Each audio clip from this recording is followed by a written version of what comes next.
Electricast. This episode is brought to you by Temptations Cat Treats.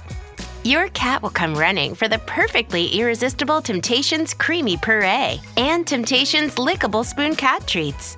The best time to feed lickable cat treats to your cat is anytime. Feed by hand for a playful moment, in a bowl for a creamy treat, or as a topper to make mealtime fun. Visit TemptationsTreats.com to learn more. Smart Water Alkaline with antioxidant. Whoa, that's refreshing. And a 9.5 plus pH for every way you move. I did take a Spain class today. Restoring like a pro. Smart Water Alkaline with antioxidant. For those with a taste for taste. Grab yours today. There's like more exciting, more sexy things for designers to do. They wanted to do levels, they wanted to do combat, they wanted to do narrative, or without realizing that, no, it's actually super important. You have to have that sort of understanding and connection to players and user-centric design. If you do your job well, people will not complain about it in the reviews. And that's great because that means that you have created a frictionless experience. Right. You've taken out all the bad friction and people aren't going to notice.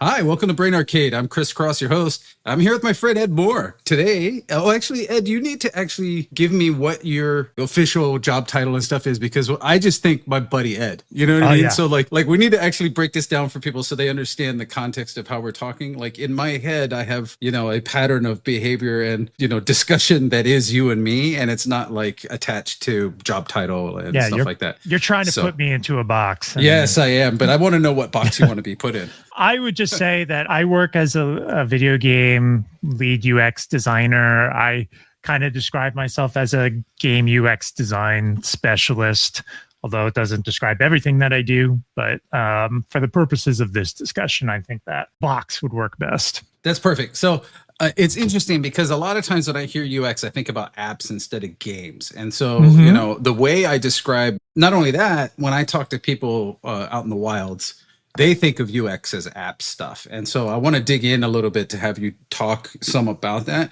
But first, let me set up a little bit of like what I tell people who don't make games, what the difference is between a game designer and an app. I'm being very specific, app UX person. Like the purpose of doing UX in an app that you get from the App Store or anywhere else that's not a game is they are trying to just load you up on rewards sequentially to get you to exhibit the behaviors that use the, are good for the app. So in other words, it's all carrot. And in game design, I am trying to design a certain amount of challenge with an appropriate reward. And so it's carrot and stick, right? So game UX though is a little bit different because it's somewhere in between, and I would say it's a little bit more towards game design, whereas like you're thinking about more of a holistic experience. And I would say like in the late 90s, before UX was a thing, I had to dedicate a certain part of my brain as far as like thinking of like what's the actual experience over what's the general gameplay stuff. And so the product as a whole had to be thought of back in those days by generally one lead designer with a hat, and then they would sort of figure stuff out. But now we have specializations and all this other stuff, whatever. Yeah. Anyway, tell me what you do and how that description, and feel free to say, Cross, you're totally wrong about X, or let me be more specific and just go for it. Sure. Yeah. So, you're touching on a bunch of things that are super interesting. Back when, both of us got started making games, like there wasn't a game UX designer. You were just a UI designer, and you were designing the UI. And so what you do is you kind of decide where on the screen when you're not playing the game, although there's an element of like HUD design. HUD is heads up display. So a game UX designer also deals with that. Like, how do we deal with player feedback? How do we make sure we're improving player situational awareness? What feedback mechanisms? How are we managing player attention, right? But a lot of what I do is split between that sort of like augmenting the sort of moment-to-moment gameplay with user interface elements and feedback. But it's also like when you're not playing the game and you're browsing through your inventory or going through options menus, somebody has to go through and decide where on the screen do those buttons go? What are they labeled? How do they transition you into different parts of a flow? Because all of these things that we do when we're talking about friction, what we're designing is we're designing paths through the game that allow the users to get to a goal, right? A goal could be I'm going to complete this quest, or I'm going to, upgrade this this weapon or this armor, right? Right. So finish all this level. Do exactly. The thing. Yeah. All of those things are goals. The way you look at them is you look at them as journeys. And as you're going on this journey, there are tasks that you need to accomplish along the way. And so those tasks that you accomplish, they can present those different types of friction that you were kind of describing. Because when in app design, you really want to minimize that as much as possible. So it's all just about making sure that people can accomplish tasks as quickly as possible.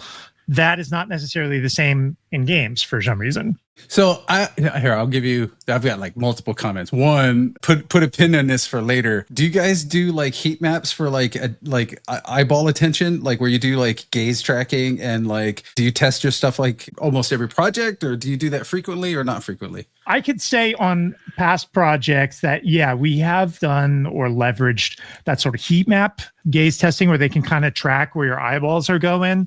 And so that would sort of be like a way of validating assumptions about user attention. Like there's all sorts of things that you could do to attract attention. You could something could be colored differently. It could be pulsing. It could have pretty particle effects. It could dominate the layout on the screen. So we could generate dubers. Dubers. Yes. We talked about dubers for those in the know.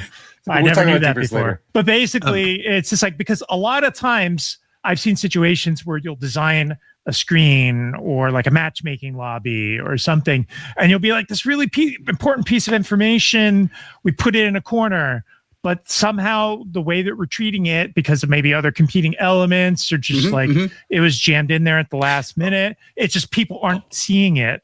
And so that's kind of like we sometimes call that when an element is invisible or effectively invisible. So doing that type of heat map testing that you described, that's how you validate whether is your screen working, the layout that you've envisioned and mocked up, is that actually working the way that you're at hoped for?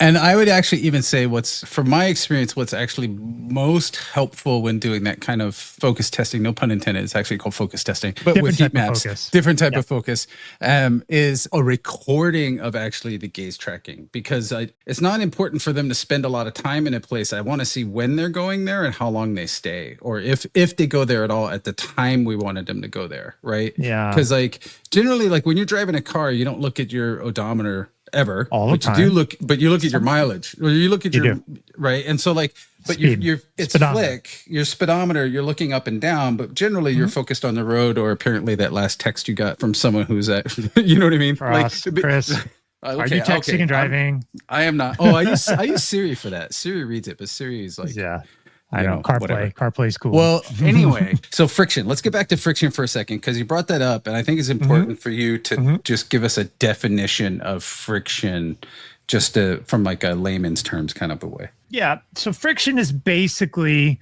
we talked about goals and tasks. So friction is anything that kind of prevents you from achieving a goal. So for example, it could be something as much as like, hey, I've got this quest line and I've got like X, Y, and Z things that I have to do. It could be like, for example, if you're in a matchmaking lobby and like there's certain things that you have to do, you have to prep your loadout.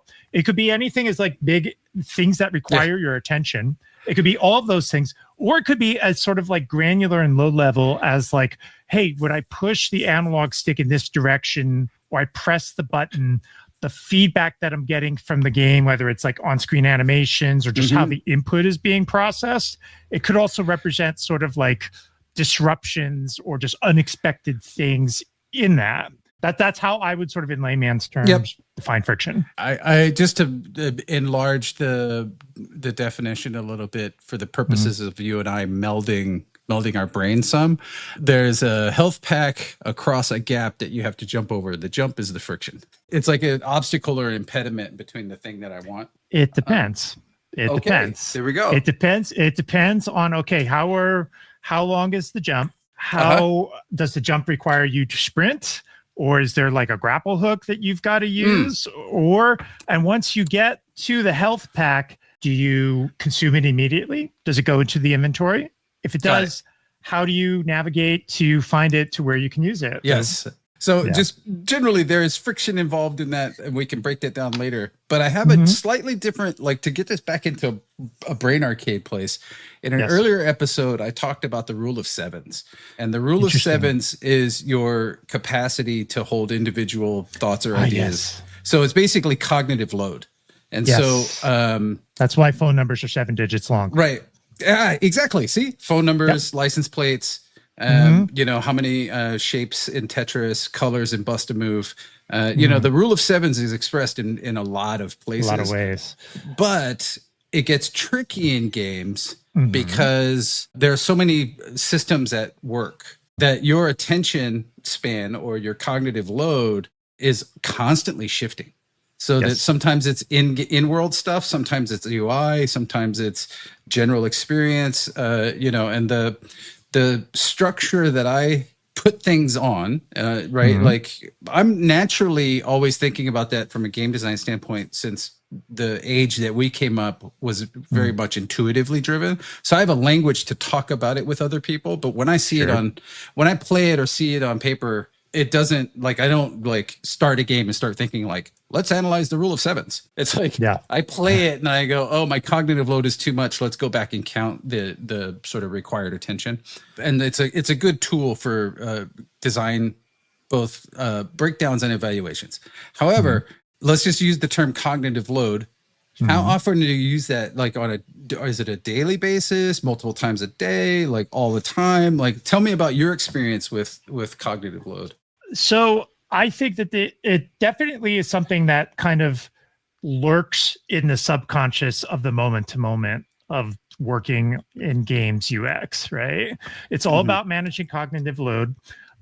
One of the tools that we use to manage cognitive load is information hiding. So there's always like a certain degree of information hiding that you use, like how much information is necessary for a player to make a meaningful choice. One of my favorite definitions of games is the one from Sid Meier. Games are a series of interesting choices, right? That's what separates games from other forms of media.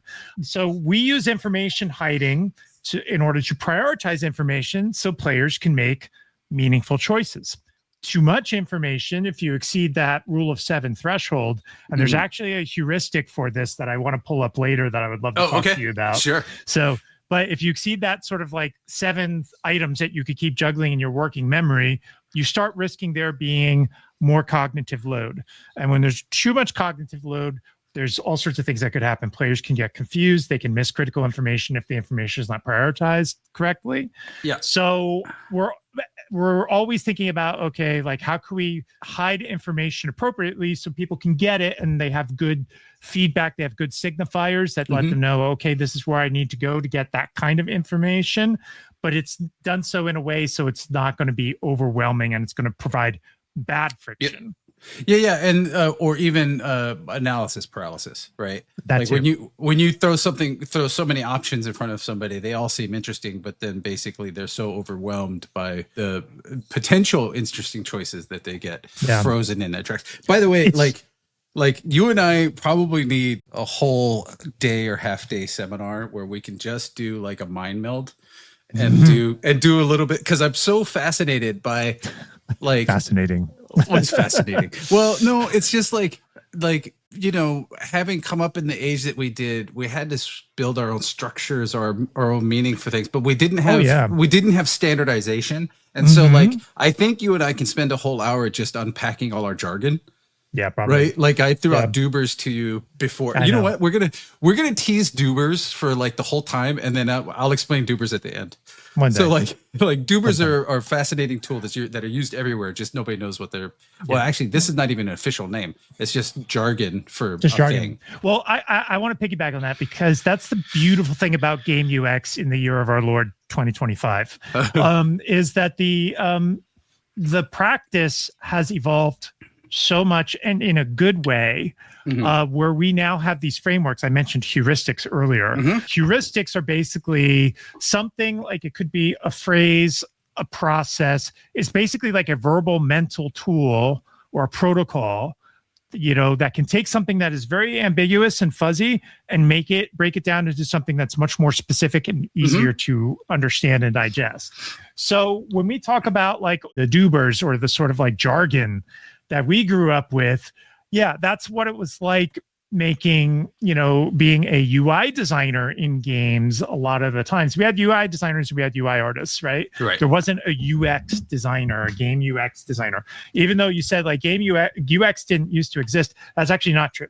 UX existed since like back in like the 60s, and like human computer interaction, like that existed out of games for a very, very long time. The whole field of ergonomics and industrial design, like it's been a thing for a long time, but it just took a while for games to kind of mature and catch up. But now, like we have a lot more of those heuristics, those frameworks that we can apply, that we can use to kind of put these sort of like gut feelings that you and I have kind of accumulated over decades of work in games. You just have like a gut feeling about like, that screen doesn't feel right, or that mechanic doesn't feel right, or that HUD element doesn't feel right. We now have these frameworks that are in place that can help us create objective standards or protocols, these heuristics, so that we can kind of put into words these gut feelings that were so difficult to express. And so for me, that's like games UX and UI design has really matured as a practice in many ways. And of course, we haven't even talked about user testing and user-centric design and all that stuff. I mean, we touched a little bit on it, but yeah, I mean, that's one of the ways that it's definitely evolved in a good way. Yeah, I would agree. And, I have to tell you, like, I had a time where I thought, UX, maybe that's more interesting to me, and I was going to make the jump. But I mean, you completed that jump, and I got there and I was like, I don't think this is actually right for me. You know what I mean? Like, it just didn't, like, I enjoy it, but for me, it's a little bit more. Would it be of interest to you or your story about how or why I made that jump? Yeah, I would love to hear that. Like, how did you make the jump from pure, like, I'll say pure, not pure, but just game design to game UX? So, by the way, I'm starting to lean these podcasts towards helping those who are intuitive designers, right? Or game makers, like the indie space. And so like, we don't have to go super deep in anything, but like any insight into how you made the choice, I think is super helpful to people who are trying to find their way. Sure, for sure. So basically, like my background, I mean, I had a computer science degree. I thought I was going to be a games programmer, right? I figured that'd be the hardest job to do. So you might as well learn how to do the hardest thing, and then everything else will fall into place. But I really found myself very gravitated towards level design. That's your background too, right? So, it was fun for me. Like, we were working on Medal of Honor together. I don't know if people in the audience know this, but that's how we met. We worked on Medal of Honor at EA together. I thought of it as like Lego for adults, and set design and lighting and texturing. And it was inherently fun to do. But basically, like, I had an opportunity on Medal of Honor as Pacific Assault to do the UI design. It was really UX design for like the multiplayer modes. There wasn't anybody else available on the project to do it. So that was just like, that was just a hat that I just took on. Sure. And that's when I first read Design of Everyday Things, which is a classic by Don Norman. It's fantastic. Yes. It's absolutely fantastic. And then I went on to Lord of the Rings after that, and they had me also do that on Lord of the Rings Battle for Middle-earth 2. So after I got like 2 projects under my belt, it just kind of got in my blood. And the thing that really kind of pushed me fully over, because I went to Pandemic Studios after that. I was like a technical designer. I did some kind of mission design. And then, I went to Spark and I worked on Lost Planet. And I was kind of like both the lead UX designer and the lead multiplayer designer. So what really kind of pushed me over the edge is we did all the mock reviews. We had QA do all the mock reviews on Lost Planet and Lost Planet 3 specifically. And that was like the one part of the game that got consistently high scores was the UI UX. Right. And so I figured that was kind of a sign that this was where I had this career capital, and this is where I should really plant my flag, because there was really in a lot of instances there's more exciting, more sexy things for designers to do. They wanted to do levels, they wanted to do combat, they wanted to do narrative, or like there was like UI was just this commodity, right? Like, somebody's got to do it, but without realizing that, like, no, it's actually super important. Like, you have to have that sort of understanding and connection to players and user-centric design. Absolutely. And in fact, specifically about multiplayer UI design. So here's the thing, and it's a thankless job because when it works well, nobody notices.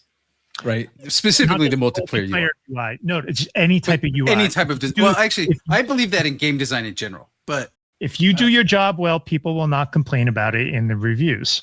Right, they don't know you're there. Congratulations. Yes, exactly. And that's great because that means that you have created a frictionless experience. Right. You've taken out all the bad friction, and people aren't going to notice. Oh, it just clicked now. Do you remember that old like Rockstars of Games like PC Gamer episode? Or not episode, the magazine, the Game Gods. Game Gods. So this is what, like, nothing against any of those people personally. I think they're all not fine. But I think it's the wrong structure for us. Like, the reason why I don't think we should have game designer game gods is because when you do your job well, you're unnoticed. Right? Or basically you're not present. There's no solo. There's no standing in front of the stage and like, ripping a high vocal. There's no like, like when it's done well, it's the aggregate of it all. And like, I always felt like if I do my job right, the whole team excels.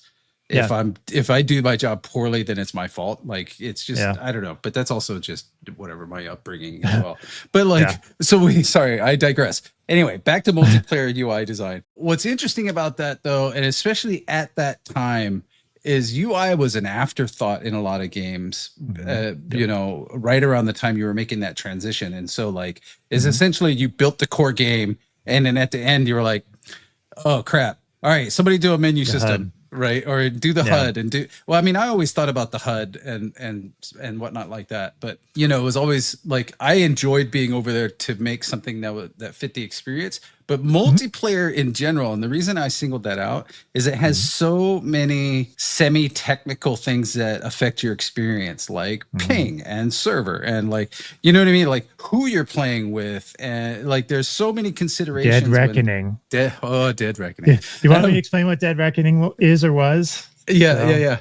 Yeah, so basically like Dead Reckoning would be like if there was a gap between like the player's position and there was like lag. It doesn't like you lost some server update about where the player would be. Dead Reckoning would be the sort of like this interpolation between like where the player was and where they would be, where the local client part of the local stuff that's on your console or your PC.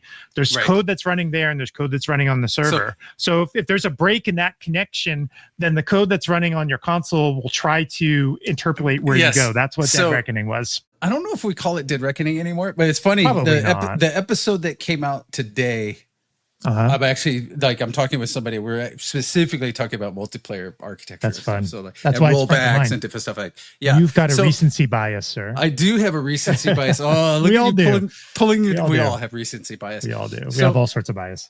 Well, the challenge as a game designer is trying to recognize your biases and make sure that they don't always, that they affect your decision making, but that you are acknowledging that they're present. Be aware of them. You're never going to get rid of them, but just being able to look at an idea to hold multiple different viewpoints in your mind and be aware of your biases as well as the biases of the people that you're working with. Right. Well, and that's also why. So, did I mention this to you? So when I do game designer interviews, there are only two things that I really am evaluating. It's their communication skills of all types. So I've tried to do like written. I try to get some example, how clearly they speak, how they present ideas. Is it clear? Is it concise? Are they imaginative? Can they tell me something abstract? That I have a whole lobster claw question that deals with all of this. And baseball cards, from what I understand. Yes, and baseball cards from mental baseball cards that I'm building. Well, more like G.I. Joe foul cards. Nice, I like that. And then because I'm looking for specialists, right? Like who's my snake eyes? Who's my who's my building your deck. But the other one, and this is, I think you'll enjoy this one. The other one is categorically empathy. So I'm trying to look for skills where people where are they in their journey and capacity to design for other people or be able to empathy switch, right? Yep. Basically lens switching, right? If you want to use the lens analogy of like, I'm looking at this from another point, but what it really is empathy of like, I am pretending to be a noob player, first time user, and what's that experience like, and then having the empathy to be able to sort of have that, or like now I am whatever. And so for me, that's my tool for shedding biases which is I try to do, I basically role play, right? Like, how do I, empathize with this type of player or this player, like makeup, etc. Actually, did I ever, I don't know if I ever shared this with you. So to simulate playthroughs as a beginning player on the console Medal of Honors, every 7 to 14 days, I inverted Y. Right? Because the skill gap between relearning that up is down, down is up, and then flipping it every like 10 days or so, or like every like 2 work weeks, was enough to create a data set for me in my brain of like, here's what a noob playthrough would kind of feel like. And so it was a way for me to physically inhibit myself and give myself like a cognitive hurdle. Yeah. Right. Because I would invariably spend a lot of time like relearning the muscle memory to play. QA must have hated your guts, man. Oh no, I did it locally on my. No. No. That's harmless. USAA knows dynamic duos can save the day, like superheroes and sidekicks, or auto and home insurance. With USAA, you can bundle your auto and home and save up to 10%. Visit USAA.com/bundle. Bundle savings are off total premium, not available in all states or in all situations. To qualify, auto policy must be active prior to property policy issue. Subject to change. Restrictions apply. Membership eligibility and product restrictions apply and are subject to change. USAA means United Services Automobile Association and its affiliates, San Antonio, Texas. This message is brought to you by Abercrombie Kids, your place to shop everything they need for a summer full of memories. Kids can never have too many shorts and tees, and Abercrombie Kids has endless options. Planning a water park or beach trip? Get them new swim with next-level comfort. Summer's calling. Answer with Abercrombie Kids. Shop in-store, online, or in the app. Okay, so do you remember Bobby Heckscher? No, I don't. So he has a band called the Warlocks. He's a musician guy, but because he... What did he do in games? He started out in QA. He was in QA? Okay, he's one of the QA guys? Yes. So like rocker kind of a dude. There's a config on the console versions that's meant to be played upside down. Like the controller, like the sticks are in your fingers and the shoulder buttons are your pinky.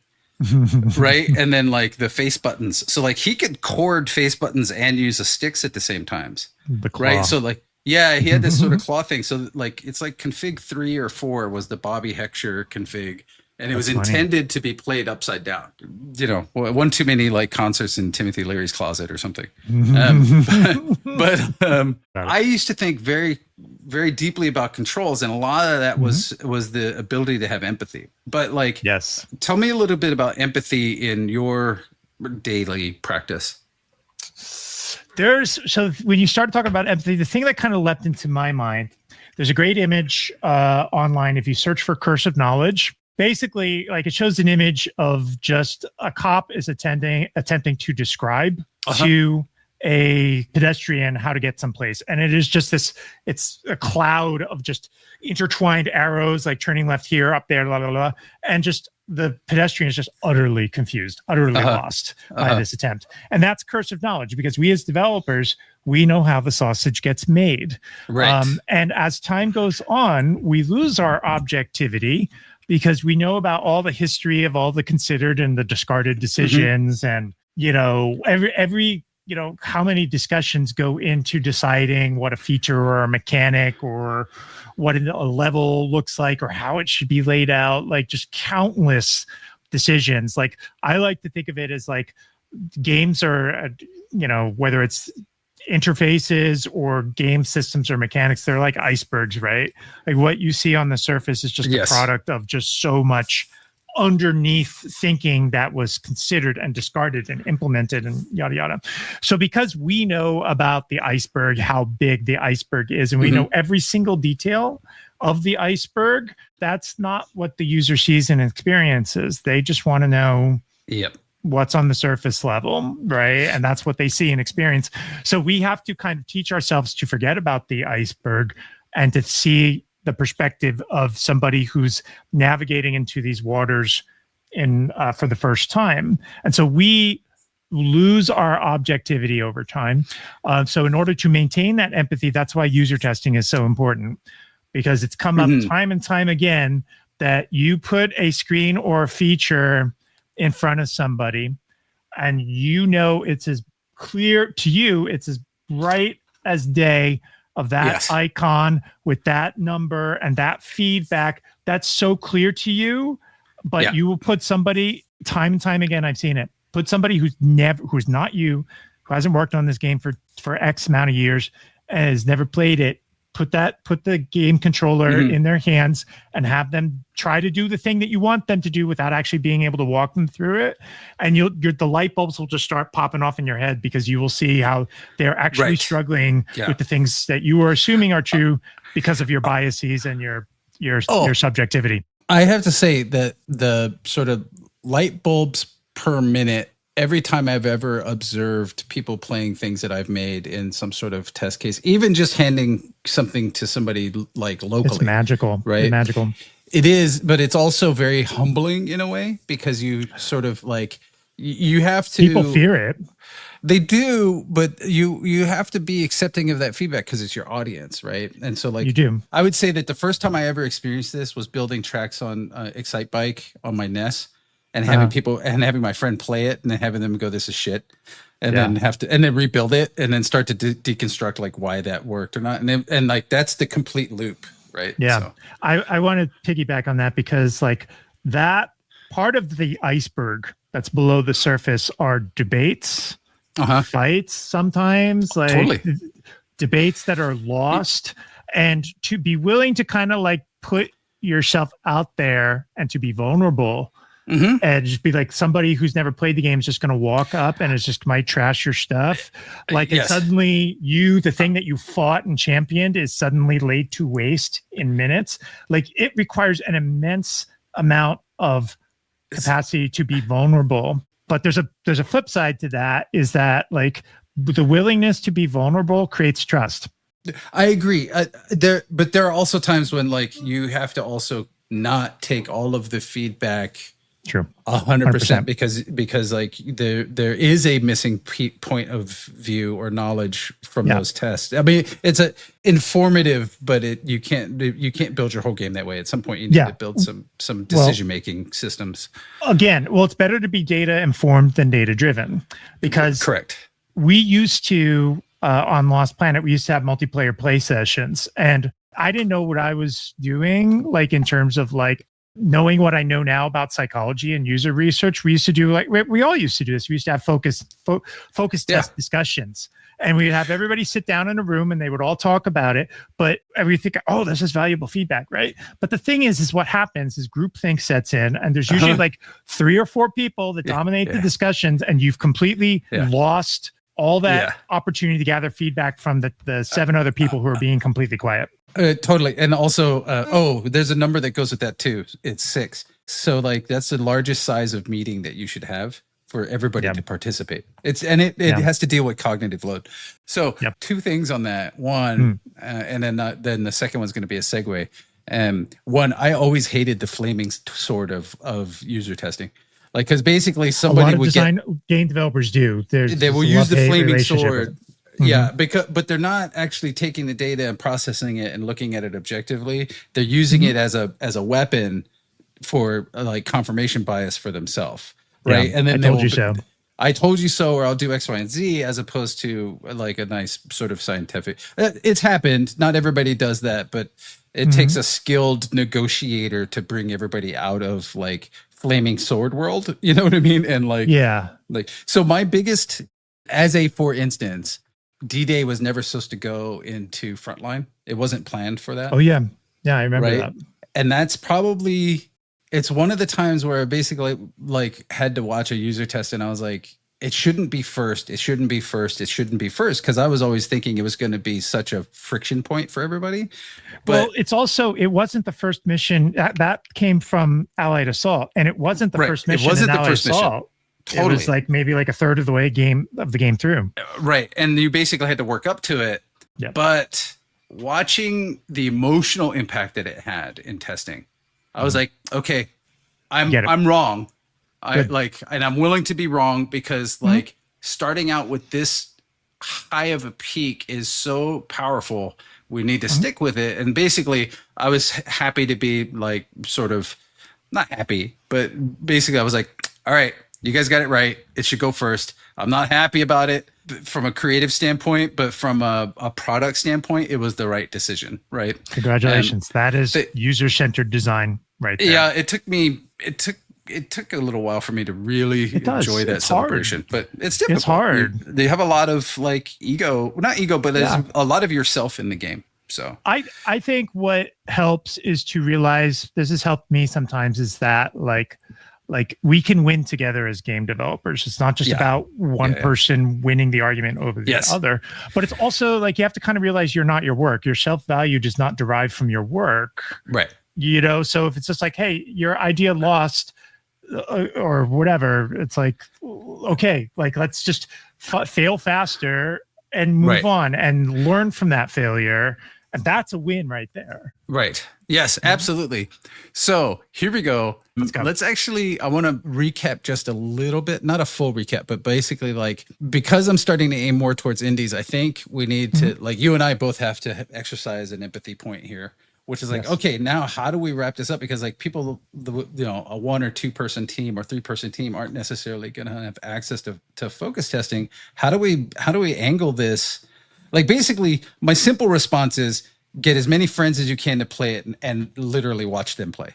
I'm going to challenge you on that, sir. Okay, fair. You on that. Fair. Because going back to biases, there's bias. There you go. You're already one step ahead of me. Yeah, the thing is with that is that, yes, it's convenient for you to go and say like, hey, can you come play my game? But the thing is that like, I shouldn't say like rubber stamp it and say this is going to happen in all instances. But there is a tendency for, your friends and family, they care about you. They don't want to see you. They don't want to hurt your feelings. Oh, Chris, look at your game. Oh, it's all grown up now. It's so sweet. It's so cute.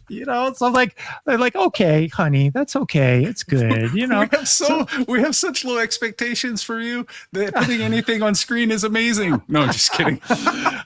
So I would say, as much as possible, try to find something that is going to resemble the person that's going to download your game on Steam or Xbox or PlayStation Store or wherever, right? Who is not you, Yeah, I agree. And I think the thing is there, in this new world of AI and there's an online tool for everything, I kind of feel like, I think there's a business there actually of providing it's one thing to do a Steam demo. Like Steam is a real pain in the ass anyway, but like, like early access and stuff, but just getting attention on it.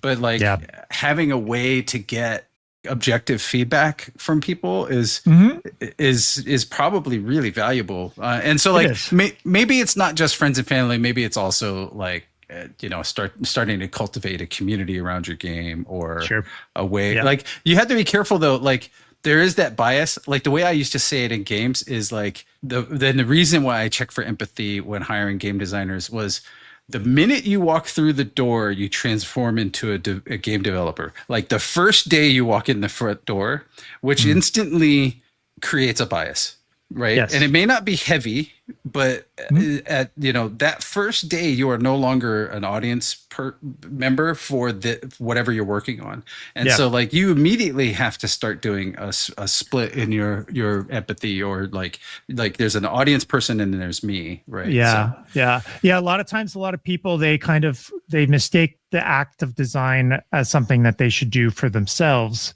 Right. They design to make themselves happy. And there's always going to be an element of that. You want to be happy at the work that you're doing. Yep. But you have to realize that this is a commercial art form.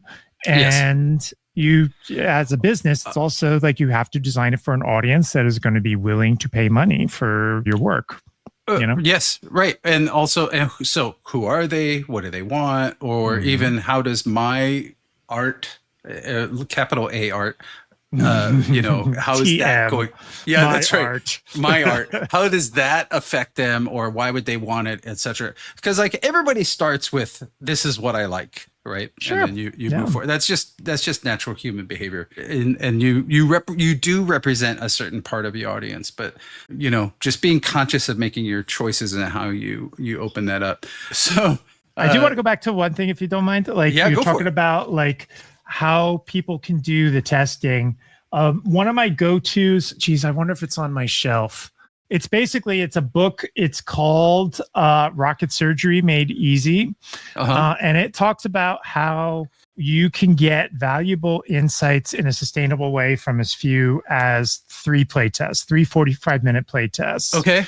So I think that, and granted, it's written, oh God, what is the dude's name? I totally forget what his name is. Oh man, this is what happens when you get old, like we are. You forget little random things, right?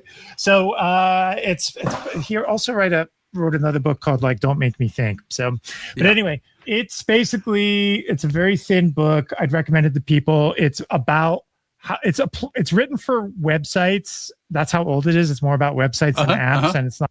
But it's so applicable to game testing too. Sure. Just the key thing that you want to know. Well, I don't know. I don't think we should go into qualitative versus quantitative data, should we?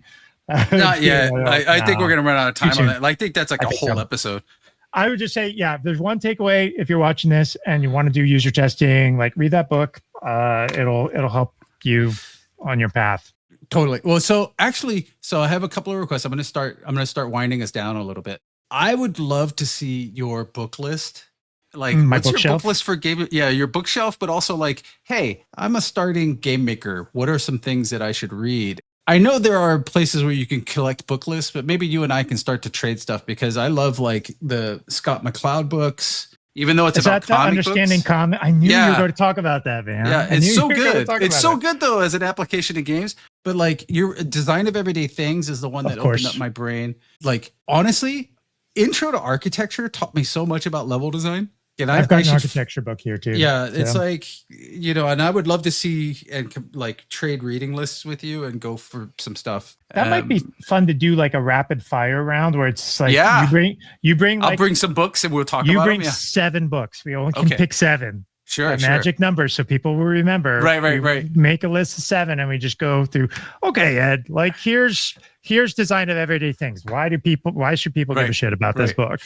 And I'm going to be like, well, here's Thinking Fast and Slow, and here's why people should give a shit about this book. Right. Well, so actually, I'm going to give one more plug to Design of Everyday Things. I had to say that's the book that really opened my eyes to the fact that game design wasn't a rogue art. It was really squarely should be nested under the capital D of design. That there's an organization and a thought process and there's psychology involved. And that's where my empathy piece came from, is because I realized I didn't have to be confined to a wheelchair to build a great like elevator for a wheelchair. I just had to have the empathy to make something for that customer. Think about the goals. What is it the user's trying to do? The goals and the frictions and like the inherent frictions for them. Because there's so much inherent bias because we've been playing games for decades. Totally. And it's just like, oh, this is how they solve that problem. And it's just that shorthand, that convenient thinking. Yes. This is how I'm going to solve that problem versus thinking about the end goal and innovating. And can I do that in a way that's better? Totally. And so like, I'm going to wrap it up with this and I'm going to leave a trail, like a hanger for the next time because we're going to dangle carrot. Yeah. So, well, you triggered this idea for me right now. And I've been thinking about this quite a bit. I'm so triggered. So like we have a built grammar now that's in the audience. And so that's both a pro and a con. It's basically like there are some things that we take for granted, and there's a caution here for new game designers because they can intuitively say it's this game plus this comp, like easy peasy go, but which means that they shorthand certain decisions. But it's always good to go back and revisit some of those. Like, is Y really the place you want to have jump, or is that your weapon selection wheel, or is it right? Like there are certain things that are assumed to be automatic at this point because of that grammar. And I think there's a pro and con to that, because there are times when I get really like, why did you put this button here? Right. Et cetera. And I think we can break that down next time. The current grammar, where we built it, why it's both is awesome and sucks as a game designer.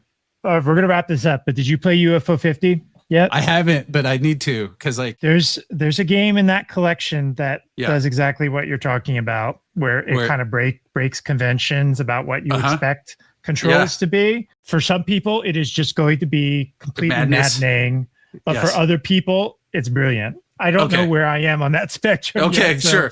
I'll check it out. You'll know it. You'll know it when you see it. You'll be like, oh, that's the thing that Ed was telling me about. Yeah. So I'm going to explain Dubers. Okay. Okay. So Dubers was explained to me. And like I said, it's like there's a subset of UX designers out there. I don't know who originated this term, but the simplest explanation is when you pick up an item in world and you want to connect it to the UI, you create an effect that goes from the in-world spot to the UI spot, which is like, let's say you pick up gold. It's like a bunch of gold coins, like fly up to the right with a cool sound effect and some theatrics. The effect is called a duber. And so some people will know instantly what I'm talking about when I say duber. And some people will be like, what did you just say? And like, why do you say it so confidently? So I know I've been making games for 25 plus years, and I've known you for a good 20 of those, and I have never heard You've never heard term duber. I've never heard duber before. It's wild. It's like there's two tests when you walk into a room of strangers or strange game designers or strange game makers. It's like, do you know the word duber? And or not. And then who knows Tom Russo? Oh dang! Is he an actor? No. He was at G4. He was like the editor in chief at G4 for a long time. Which is why a lot of older people. He was on G4 TV or like. I remember. Yeah. So like, if you know him, you're old. And sorry, Tom. I used to watch when I moved out here to California when we first started working. I watch X Play. Oh, X Play all the time. I love that show. I would just come home and watch X Play. So I'd be like, we're living in the future of this industry now. We have shows on cable television about video games, and then we lost our TV channel. So awesome, Ed. Like, thank you for coming on. You and I have to come back and do this again because I want to. Totally, man. There's so much to talk about. There's so much to talk about, and like, I think we can really dig into get everybody in the audience up to modern games. You know what I mean? And like, really maybe deconstruct a couple of things and talk about game UX some and where those frictions are. Thanks for coming on Brain Arcade, dude. Thank you so much, man. This was so exciting. I would be really excited to do it again. Thank you so much, so very much. Right on. True pleasure. All right, take care. Bye, everybody. Yeah. Brain Arcade is a Princess Hermit production, produced by Kyrene Kim, music and mixing by Jonathan Ontiveros. The podcast is hosted by me, Chris Cross. You can find me and my other endeavors at coffeewithcross.com.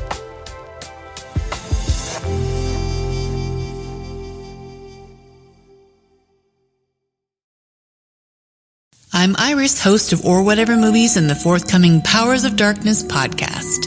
For the better part of a decade, we've been unraveling a literary mystery that begins with a strange version of Dracula. Yes, that Dracula. It's a different story, imbued with a potentially insidious agenda. What we've already found so far reshapes what we thought we knew, but the investigation isn't over. Support our efforts to finish what we've started and bring the full story to light. Go now to Kickstarter.com and search up Powers of Darkness to learn more. Coming soon on Electricast, wherever you listen to podcasts. Electricast. Electricast.